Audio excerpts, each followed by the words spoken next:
Sobat Quran yang dimuliakan Allah Subhanahu wa Ta'ala, beberapa penghafal Al-Quran mungkin kurang memperhatikan hal-hal penting yang sebenarnya tidak boleh dianggap sepele. Di antaranya adalah yang pertama, bacaan. Allah Subhanahu wa Ta'ala telah memerintahkan kita untuk membaca Al-Quran dengan tartil.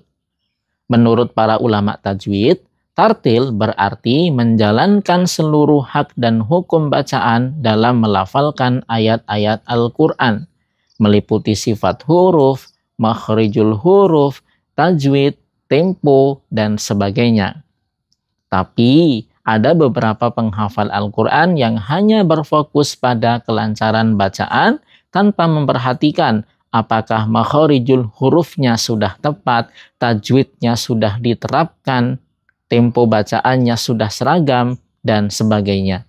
Jangan sampai kita berbuat kesalahan hanya karena mengejar kelancaran hafalan saja, sehingga ayat-ayat yang kita baca tidak mendatangkan kebaikan di sisi Allah Subhanahu wa Ta'ala karena kita mengabaikan aturan-aturannya. Hal penting yang kedua yang perlu kita perhatikan adalah mushaf. Saya merasa sedih melihat mushaf Al-Quran di masjid tempat para santri menghafal diletakkan sembarangan. Padahal sudah disediakan tempat khusus untuk mushaf. Hal ini menunjukkan kurangnya penghormatan kita terhadap mushaf yang kita gunakan untuk menghafal sehari-hari. Bagaimana mungkin Al-Quran dapat terpatri di dalam diri kita jika kita tidak menghormatinya? Salah satu menghormati Al-Quran adalah dengan memuliakan mushafnya, meletakkannya di tempat yang layak, dan merawatnya dengan baik.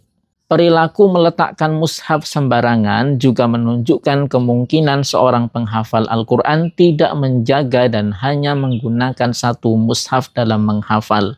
Padahal menggunakan satu mushaf saja sangat penting untuk mendukung kualitas hafalan. Dengan meletakkan mushaf sembarangan, ada resiko mushaf tersebut berpindah atau bahkan hilang. Jika mushaf itu tidak ada di tempat semula, penghafal itu mungkin akan menggunakan mushaf lain yang dijumpainya. Jika hal tersebut terjadi, berarti terdapat dua kesalahan yang telah dilakukan.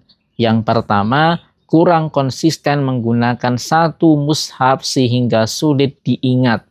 Yang kedua, menghafal menggunakan mushaf milik orang lain tanpa memastikan izin miliknya. Oleh karena itu, wajar jika kita mengalami kesulitan dalam menghafal, seperti sulit memahami, sulit mengingat, dan mudah lupa. Hal penting ketiga yang perlu diperhatikan adalah adab.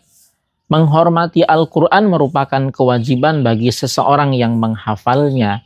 Sebagai perumpamaan sederhana, bagaimana kita bisa berharap dekat dengan seseorang jika kita tidak menghormatinya dan tidak menjaga sikap di hadapannya? Begitu juga dengan Al-Quran. Jika kita tidak mementingkannya, mengabaikannya, atau memprioritaskan hal lain daripada Al-Quran, maka janganlah kita heran jika hafalan kita sulit diingat dan mudah hilang. Kemudian, yang keempat adalah menghormati guru. Semoga kita selalu menghormati guru. Guru adalah perantara ilmu yang Allah berikan kepada kita. Melalui guru pula, Allah memberikan hidayah kepada kita. Oleh karena itu, kehadiran seorang guru sangatlah penting. Sudah seharusnya kita menghormati guru meskipun guru kita bukanlah manusia yang sempurna. Jika Allah menunjukkan kekurangan guru kita, tugas kita adalah menutupinya, bukan malah membenci beliau. Karena bisa jadi itu adalah ujian dari Allah untuk menguji keikhlasan kita dalam belajar. Menghormati guru bukanlah bentuk pemujaan. Menghormati guru adalah bentuk memuliakan ilmu. Dan dengan memuliakan ilmu, kita juga memuliakan pemilik ilmu tersebut. Demikianlah keempat hal penting yang perlu kita perhatikan dalam menghafal Al-Quran. Mudah-mudahan dengan memperhatikan hal-hal tersebut, Allah Subhanahu wa Ta'ala mendatangkan keberkahan kepada kita. Di antaranya adalah kemudahan dalam menghafal dan kemudahan dalam mempertahankannya. Barakallahu fiikum.